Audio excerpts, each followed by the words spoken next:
So I've been watching Andy Mack, and I would just like to say that Andy Mack is by far one of the better shows on Disney that I have seen in a long time, next to Girl Meets World.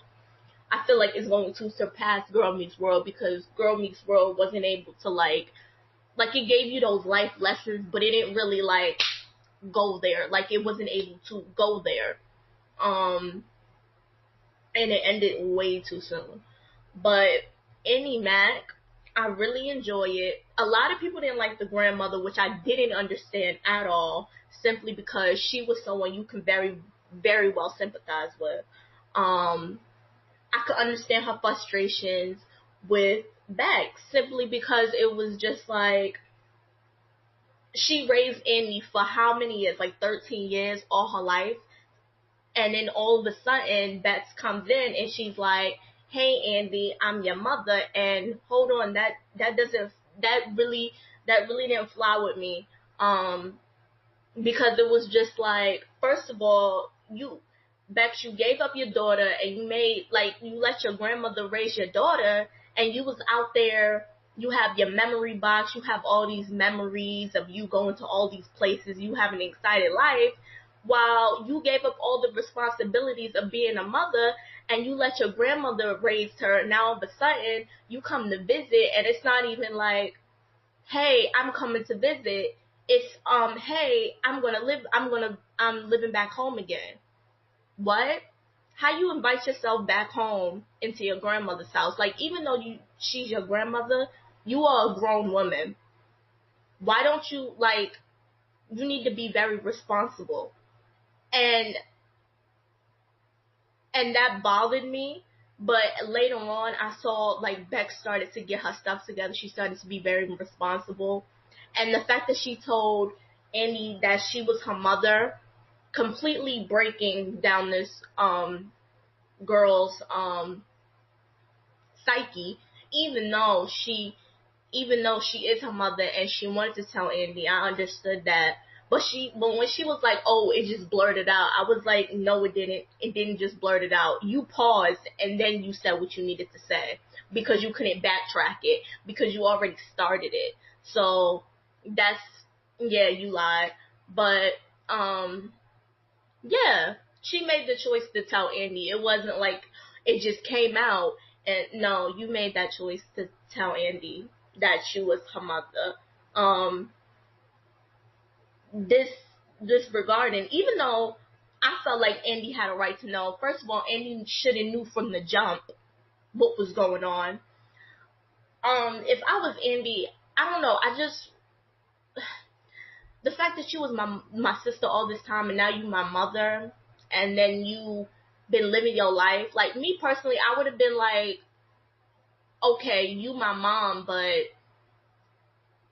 okay." Like me personally, it wouldn't have changed any. Like it would have changed something, but it really wouldn't have changed anything because at the end of the day, you didn't raise me, she did. And for me personally, it's not about giving birth to a baby doesn't make you a mother. Raising your kid, being there for your kid's first steps when they first talk, all of that makes you a mother. You don't like for Celia, like I understand her frustration because you don't get to just all of a sudden think you're a mom. Like that just doesn't it just doesn't work like that. You don't get to just come in and all of a sudden think that you are a parent. That's not cool. That is not cool at all. Like, Celia was the one who had to stay up in the middle of the night, raise this baby, be there for her first steps, the first time she talked, the first time she started preschool. And the way it described like you were never really there. You just visited. You was just that fun sister who visited, gave Andy maybe like a scarf or something fun, and then you bounced in, tried to live out your young early 20 life. Like, but and then all of a sudden you don't get to miss all those steps and then be able to at the end of the day call yourself a mom, because that doesn't not make you a mom. um but I'm not going to sit here and drag Bex because later on in the episode she did get better to me. um Bex Celia is very strict and she's very strict, but Beck, she lets Andi live. Like I really like grew fond of Bex because she lets Andi live, and she lets you need to experience things and go out, and she set up the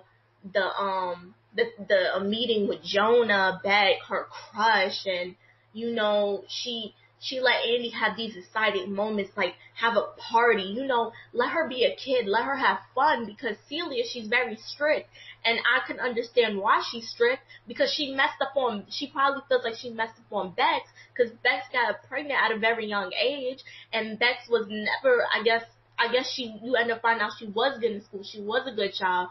But when you try to retain your kids for so long, they're going to want to explore things for themselves. That's how a lot of kids, like those church kids, be going crazy. But yeah, Annie's life is starting to become more interesting, and she's starting to take risks. Like, Celia wouldn't even let her have a Pop-Tart for breakfast, which is ridiculous because it's come on, like, I understand why, but it's like, it's too much. And I could understand, like, Bex is starting to not feel that mother's shoe, but she's learning. She's learning. But she did miss some key moments in Andy's life that I feel like she's trying to make up for. And by doing these big things.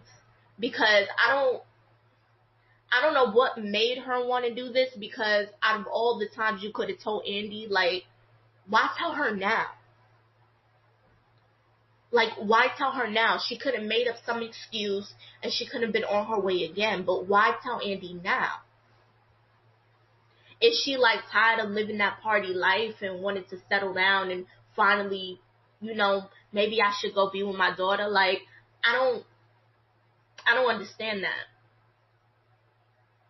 I don't understand that. Like, I didn't understand.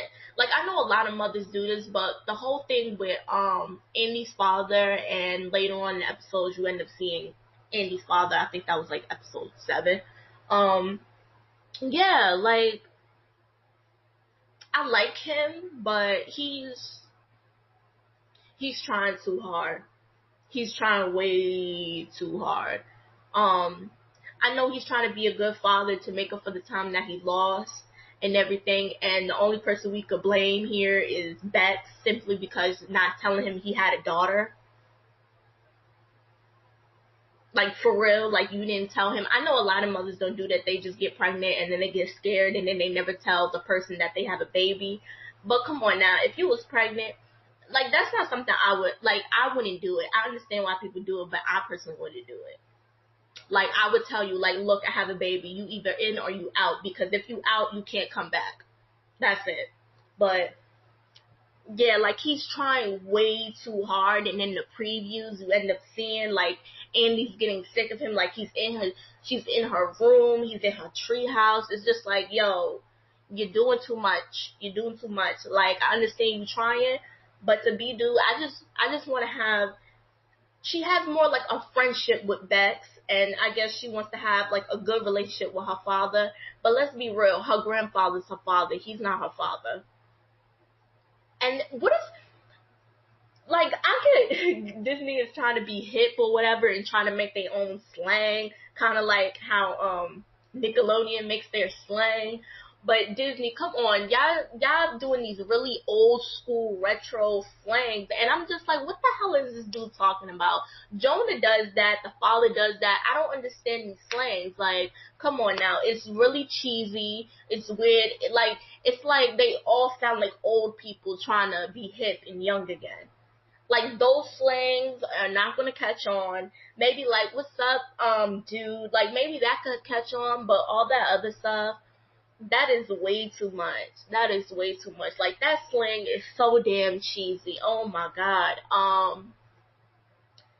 Like, and then the dialogue be cool, and then 1 minute they'll say something really retro and really weird that just don't fit. It just don't smooth. It doesn't go right. Like, it doesn't flow right in the script. Like, it just blows my mind. Like, 1 minute it'll be like a really serious and intense moment.